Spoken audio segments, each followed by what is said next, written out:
Welcome back again to Krishna commerce classes.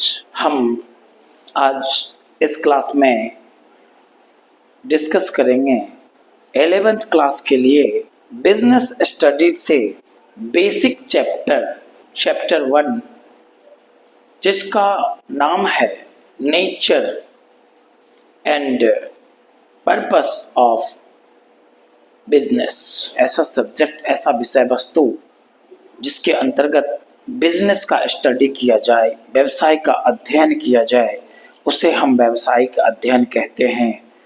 तो हमें व्यावसायिक अध्ययन में सबसे पहले समझना होगा ह्यूमन एक्टिविटीज क्या होता है।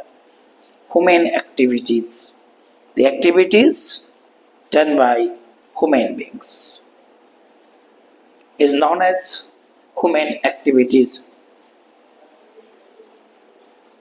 मानव के द्वारा जो भी क्रियाकलाप किया जाता है उसे हम मानवीय क्रियाकलाप कहते हैं, और हम मानवीय क्रियाकलाप को दो भागों में बांट सकते हैं। पहला आर्थिक क्रियाकलाप और दूसरा गैर आर्थिक क्रियाकलाप। यदि हम बात करें आर्थिक क्रियाकलाप का, तो ये कहा जा सकता है कि ऐसा क्रियाकलाप जो धन कमाने के लिए किया जाए, कुछ उपार्जित करने के लिए किया जाए, मौद्रिक लाभ के लिए जो क्रियाकलाप किया जाए उसे हम आर्थिक क्रियाकलाप कहते हैं। और ऐसा क्रियाकलाप जो मौद्रिक लाभ के लिए नहीं किया जाए उसे हम गैर आर्थिक क्रियाकलाप कहते हैं। We can classify the human activities into two parts. First is the economic activities and second is the non-economic activities. The activities to earn money is known as economic activities. The activities not to earn money is known as non-economic activities. The example for economic activities, आर्थिक क्रियाकलाप का जो example है वो है किसी किताब के दुकान से आपने किताब खरीदा और बदले में उसको आपने पैसा दिया। ये आपके लिए आर्थिक क्रियाकलाप है, ये आपके लिए इकोनॉमिक एक्टिविटीज है। लेकिन यदि हम अपने मित्र से 2 दिन के लिए किताब पढ़ने के लिए लिए हैं, तो मेरे और मेरे मित्र के बीच में गैर आर्थिक क्रियाकलाप हुई, यानी नॉन इकोनॉमिक एक्टिविटीज हुई। यानी कि जो काम धन कमाने के लिए नहीं करते, जो एक्टिविटीज हम मौद्रिक उपार्जन के लिए नहीं करते, उसी को हम नॉन इकोनॉमिक एक्टिविटीज कहते हैं। जो एक्टिविटीज हम मौद्रिक उपार्जन के लिए करते हैं उसे हम इकोनॉमिक एक्टिविटीज कहते हैं। किसी रेस्टोरेंट में हम भोजन किए, बदले में हमने उसको बिल पेमेंट किया मेरे और उसके बीच में, यानी वो रेस्टोरेंट वाला जो है वो आर्थिक क्रियाकलाप कर रहा है, इकोनॉमिक एक्टिविटीज है उसका। वो प्रॉफिट अर्निंग के लिए अपना रेस्टोरेंट खोल के बैठा हुआ है। लेकिन अगर हमने अपने घर में खुद से अपने लिए भोजन बनाए तो ये हमारे लिए नॉन इकोनॉमिक एक्टिविटीज है, ये हमारे लिए इकोनॉमिक एक्टिविटीज नहीं है। यदि आप कहीं पे पढ़ाई कर रहे हो, कहीं पे ट्यूशन ले रहे हो, तो वो आपके लिए इकोनॉमिक एक्टिविटीज हुआ। आपके और उनके दोनों के बीच में इकोनॉमिक एक्टिविटीज हुआ। जहाँ ट्रांजैक्शन होगा, जहाँ लेन देन होगा, वहाँ इकोनॉमिक एक्टिविटीज होगा। जहाँ लेन देन ही नहीं हुआ, दोनों चीज होगा, लेन भी और देन भी, वहीं पे इकोनॉमिक एक्टिविटीज होगा। यूनिलेटरल ट्रांजैक्शन जहाँ पे होगा वहाँ पे इकोनॉमिक एक्टिविटीज नहीं होगा। अगर आपने फ्री में किसी को भोजन कराया तो वहाँ पे इकोनॉमिक एक्टिविटीज नहीं है। अगर आपने गरीबों को कंबल बांटा, धोती बांटा, वहाँ पे इकोनॉमिक एक्टिविटीज नहीं है। Economic activities can be classified into 3 parts. First is the business, second is the profession, and third is the employment. We can classify the economic activities into 3 parts. First is the business, second is the profession, and third is the employment. What do you mean by business? Business has been formed with towards busyness. That means we can say that a state of being busy is called business. But now, a person is busy in watching TV, playing video game. Is it your business? No, it is not a business. कोई अगर TV देखने में व्यस्त है, कोई अगर video game खेलने में व्यस्त है, क्या वो बिजनेस है? ये बिजनेस नहीं है। बिजी तो है बट बिजनेस नहीं है, क्योंकि बिजनेस में इकोनॉमिक एक्टिविटीज का होना जरूरी है। Business must have an economic activities. किसी भी बिजनेस में इकोनॉमिक एक्टिविटीज का होना निहायत जरूरी है। अगर बिजनेस में इकोनॉमिक एक्टिविटीज नहीं है तो बिजनेस है ही नहीं। Farming, fishing, manufacturing, these all are the part of business, and so we can say about the characteristics of business, various characteristics of business. What are the various characteristics of business? First is there must be economic activities under the business. किसी भी business में economic activities का होना जरूरी है। बिना आर्थिक क्रियाकलाप का बिजनेस हो ही नहीं सकता। इकोनॉमिक एक्टिविटीज होगा तभी वो बिजनेस होगा। अगर इकोनॉमिक एक्टिविटीज नहीं है तो बिजनेस वो नहीं है। Business must have an economic activities. किसी भी बिजनेस में इकोनॉमिक एक्टिविटीज का होना निहायत जरूरी है। दूसरा, ट्रांजैक्शन। इकोनॉमिक एक्टिविटीज होगा तो लेन देन भी होगा। Transaction is an essential activities in any business. लेन देन, मैंने एक कलम खरीदा, बदले में मैंने उसे पैसे दिए। मैंने एक दुकानदार से कलम खरीदा, बदले में मैंने उसे पैसे दिए। मेरे उनके बीच में एक लेन देन हुआ। तो बिजनेस में लेन देन का होना निहायत जरूरी है। किसी भी बिजनेस में गुड्स या सर्विसेज का या तो प्रोडक्शन होता है या उसका प्रोक्योरमेंट कराया जाता है। प्रोडक्शन और प्रोक्योरमेंट ऑफ गुड्स और सर्विसेज, उपलब्ध कराना। यदि आप मैन्युफैक्चरर हो तो आप प्रोडक्शन करोगे। यदि आप ट्रेडर हो तो आप मंगा के दोगे, सप्लायर से खरीद के लाके दोगे। यदि आप ट्रेडर हो तो आप माल उपलब्ध कराओगे, प्रोडक्ट उपलब्ध कराओगे। यदि आप मैन्युफैक्चरर हो तो प्रोडक्शन करके दोगे। यानी कि बिजनेस मस्ट हैव प्रोडक्शन और प्रोक्योरमेंट ऑफ गुड्स और सर्विसेज। गुड्स और सर्विसेज का प्रोडक्शन अथवा प्रोक्योरमेंट होना निहायत जरूरी है। There must be regularity in the business. Business deals in goods and services on a regular basis. There must be regularity in the business. जिसका business नहीं होता वो कभी कभार अपना मशीन बेचता है, अपना घर बेचता है, अपना कोई गुड्स बेचता है, कोई सामान बेचता है। लेकिन जिसका रोज रोज का काम है वह नियमित रूप से ये काम करता है। जो नियमित रूप से काम करे वही असली बिजनेसमैन है, वही बिजनेसमैन है। जो कभी कभार कुछ बेच देता है वो बिजनेस नहीं है उसका। Business must have regularity. That means single transaction और single purchase doesn't constitute the business.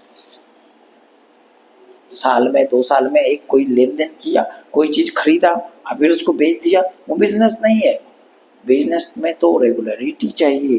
रोज रोज आप एक निश्चित समय सारणी के अंतर्गत अपने रूटीन के अंतर्गत आप रूटीनबद्ध तरीके से आप अपना काम करते हो। अगर किसी व्यवसाय में रेगुलरिटी का अभाव होता है तो वो व्यवसाय हो ही नहीं सकता। किसी भी व्यवसाय का मूल उद्देश्य होता है अधिक से अधिक लाभोपार्जन करना। लाभ अर्जित करने के लिए हम व्यवसाय करते हैं, हम समाज सेवा के लिए व्यवसाय नहीं करते। Profit maximisation is the main objective, profit earning, and so the main objective of the business must be to earn profit. यानी कि प्रॉफिट अर्निंग के लिए हम व्यवसाय करते हैं। किसी भी व्यवसाय में अनसर्टेनिटी होता है, अनसर्टेनिटी ऑफ रिटर्न होता है, अनिश्चितता होता है। ऐसा कोई फिक्स नहीं है कि इस बार लाभ ही होगा, हानि भी हो सकता है। प्रॉफिट नहीं, जरूरी नहीं कि प्रॉफिट ही होगा, लॉस भी हो सकता है। किसी भी बिजनेस में प्रॉफिट अथवा लॉस दोनों हो सकता है। कभी प्रॉफिट ज़्यादा होगा, कभी प्रॉफिट कम होगा। Profit is not the guarantee of the business, and so we can say that there is uncertainty in the business. One thing is, risk is the main part of the business. Risk is an essential part of the business. किसी भी business में risk जरूर होता है।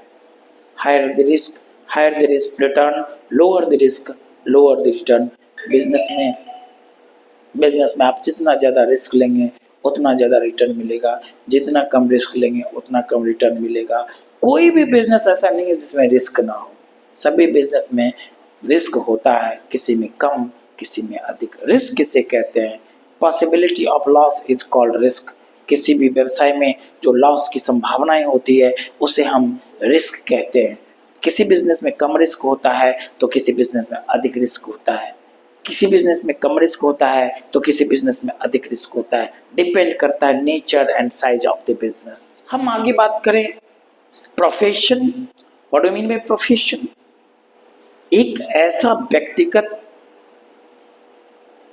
क्रियाकलाप है जिसके अंतर्गत किसी व्यक्ति में ज्ञान हो, अनुभव हो, दक्षता हो, ताकि वह एक निश्चित फी को अर्जित कर सके।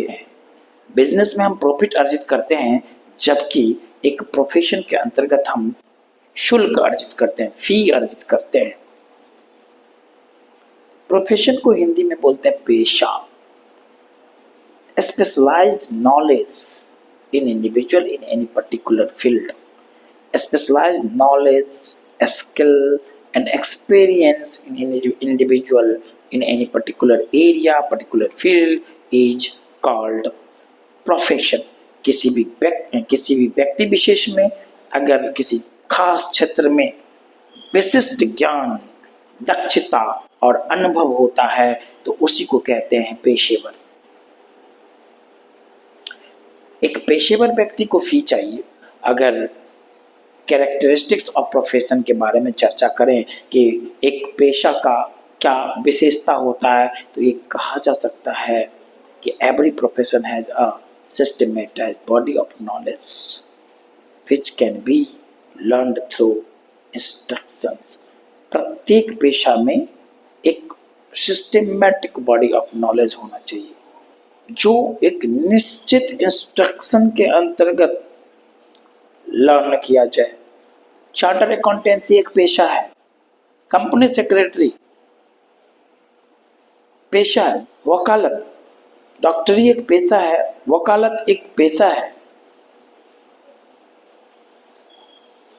क्योंकि यदि कोई चार्टर अकाउंटेंट बनता है तो उसे institute of charter accountant of India के अंतर्गत दिए गए निर्देशों के पालन करते हुए सीखना पड़ता है और एग्जाम पास करना होता है, तब वो एक प्रोफेशनल बनता है। चार्टर अकाउंटेंसी एक प्रोफेशन है, सीएस एक प्रोफेशन है, सीएमए एक प्रोफेशन है, वकालत एक प्रोफेशन है। क्योंकि एक वकील बार काउंसिल ऑफ इंडिया के इंस्ट्रक्शन को फॉलो करता है। प्रोफेशन में विशिष्ट नॉलेज होता है, उनमें एक सिस्टमेटिक तरीके से वे स्टडी किए होते हैं और प्रोफेशनल इंस्टीट्यूशंस के इंस्ट्रक्शन के अंतर्गत वे स्टडी किए होते हैं और एग्जाम पास किए होते हैं।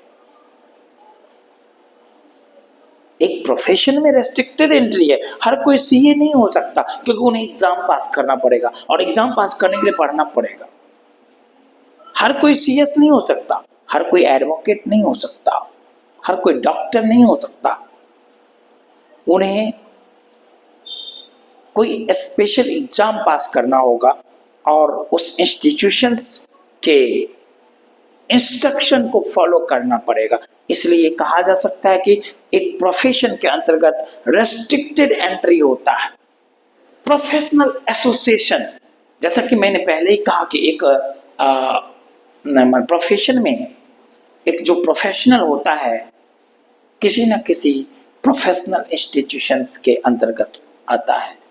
एक प्रोफेशनल प्रोफेशन के अंतर्गत किसी न किसी प्रोफेशनल इंस्टीट्यूशंस के बैनर के नीचे आता है, जैसा कि बार काउंसिल ऑफ इंडिया, जैसा कि institute of chartered accountant of India, जिसके अंतर्गत आप चार्टर्ड अकाउंटेंट बनते हो। बार काउंसिल ऑफ इंडिया के तहत आप वकील बनते हो, एडवोकेट बनते हो, लॉयर बनते हो।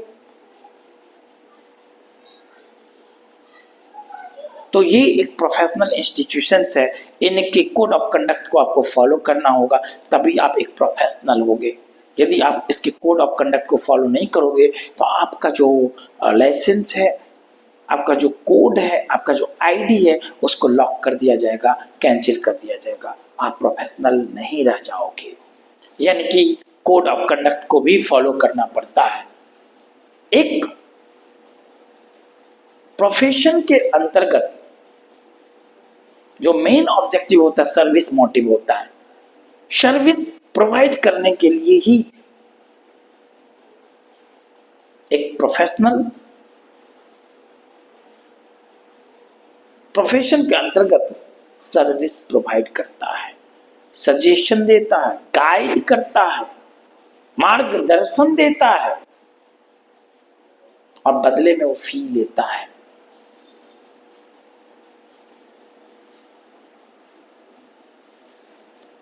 यानी एक प्रोफेशन के अंतर्गत प्रॉफिट रिवार्ड नहीं होता, फी रिवार्ड होता है। प्रोफेशन में फी मिलता है क्योंकि सर्विस मोटिव होता है, वहां पे फी मिलता है। एक प्रोफेशन के अंतर्गत चाहे वो डॉक्टर हो, चाहे वो लॉयर हो, चाहे वो चार्टर्ड अकाउंटेंट हो, चाहे वो कंपनी सेक्रेटरी हो, उन्हें फी प्राप्त होता है। अगर हम नेचर ऑफ वर्क की बात करें तो कंसल्टेंसी सर्विसेज दी जाती है, जहां पे सजेशन दिया जाता है, गाइड किया जाता है, तो कंसल्टेंसी सर्विसेज होते हैं। तो ये था प्रोफेशन। यदि हम बात करें एम्प्लॉयमेंट का, तो एम्प्लॉयमेंट के अंतर्गत एम्प्लॉयमेंट को हम हिंदी में बोलते हैं रोजगार। पहले हम समझें कि एम्प्लॉयमेंट होता क्या, what do you mean by employment? The economic activities in which the people work for others and get remuneration in the form of salary and wages. The economic activities in which people work for others, ऐसा आर्थिक क्रियाकलाप जिसके अंतर्गत लोग दूसरों के लिए कार्य करते हैं, बदले में उन्हें पारिश्रमिक के रूप में सैलरी अथवा वेजेस मिलता है, वेतन मिलता है या मजदूरी मिलता है। इसी को हम रोजगार कहते हैं, इसी को हम एम्प्लॉयमेंट कहते हैं। अगर हम फीचर्स ऑफ एम्प्लॉयमेंट की बात करें तो सबसे पहले एम्प्लॉयमेंट में दो पक्षकार होता है, एक एम्प्लॉय, एक एम्प्लॉयर।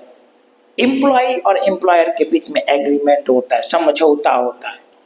द एग्रीमेंट बिटवीन, ऐसे भी हम इसको डिफाइन कर सकते हैं, the agreement between employer and employee for certain salary और wages is known as employment. तो एम्प्लॉयर और एम्प्लॉय के बीच में एग्रीमेंट होता है, समझौता होता है। क्योंकि समझौता होता है तो कॉन्ट्रैक्चुअल रिलेशन हुआ। दूसरा हम कह सकते हैं कि एम्प्लॉयमेंट के अंतर्गत प्रॉफिट नहीं प्राप्त होता, एम्प्लॉयमेंट के अंतर्गत फी भी नहीं प्राप्त होता, बल्कि एम्प्लॉयमेंट के अंतर्गत सैलरी और वेजेस उसका रिवार्ड है। जो एम्प्लॉय एम्प्लॉयर के यहाँ कार्य करता है उसे सैलरी और वेजेस के रूप में रिवार्ड प्राप्त होता है। अगर हम नेचर ऑफ वर्क की बात करें, अगर हम नेचर ऑफ वर्क की बात करें तो एम्प्लॉयर द्वारा एम्प्लॉय को जो निर्देश दिया गया है उस निर्देश के अनुकूल उसे अपना कार्य करना पड़ता है। As per instruction given by the employer, work is performed by the employee. एक एम्प्लॉय द्वारा अपने कार्य को परफॉर्म करना होता है, किसके आधार पे? एम्प्लॉयर के द्वारा दिए गए इंस्ट्रक्शन के आधार पे, एम्प्लॉयर के द्वारा दिए गए निर्देश के आधार पर एम्प्लॉय द्वारा अपने कार्य को पूरा करना होता है। एम्प्लॉयमेंट के अंतर्गत जो एम्प्लॉय है उसे किसी प्रकार का कैपिटल के रूप में इन्वेस्टमेंट नहीं करना पड़ता। वे खुद जो काम कर रहे हैं, जो सेवा प्रदान कर रहे हैं, उसके बदले उनको सैलरी या वेजेस प्राप्त होता है। There is no capital investment under employment. रोजगार के अंतर्गत जो एम्प्लॉय होते हैं, कर्मचारी होते हैं, उसके द्वारा किसी प्रकार की पूंजी का इन्वेस्टमेंट नहीं किया जाता। जैसा कि हम जानते हैं कि बिजनेस में बहुत ज़्यादा पूंजी का इन्वेस्टमेंट होता है, जबकि अगर हम बात करें प्रोफेशन का, उसमें भी पूंजी लगाया जाता है लेकिन कम लगाया जाता है। लेकिन एम्प्लॉयमेंट में जीरो कैपिटल, कोई कैपिटल नहीं लगाया जाता एम्प्लॉय के द्वारा। एक एम्प्लॉय के द्वारा उस एम्प्लॉयमेंट एग्रीमेंट में दिए गए जो भी रूल एंड रेगुलेशंस हैं, जो भी एग्रीमेंट हुआ है, जो भी कोड ऑफ कंडक्ट दिया गया है, उसे फॉलो करना होता है। एम्प्लॉयमेंट के अंतर्गत एक एम्प्लॉय द्वारा जो भी एग्रीमेंट में लिखा गया है, कोड ऑफ कंडक्ट दिया गया है, बात व्यवस्था दिया गया है, उन्हें उसका पालन करना पड़ता है। यदि हम क्वालिफिकेशन की बात करें तो यहाँ पे जैसा काम वैसा क्वालिफिकेशन। अगर आप अकाउंटेंट हैं तो अकाउंट से संबंधित क्वालिफिकेशन होना चाहिए, इंजीनियर है तो इंजीनियरिंग से संबंधित क्वालिफिकेशन होना चाहिए,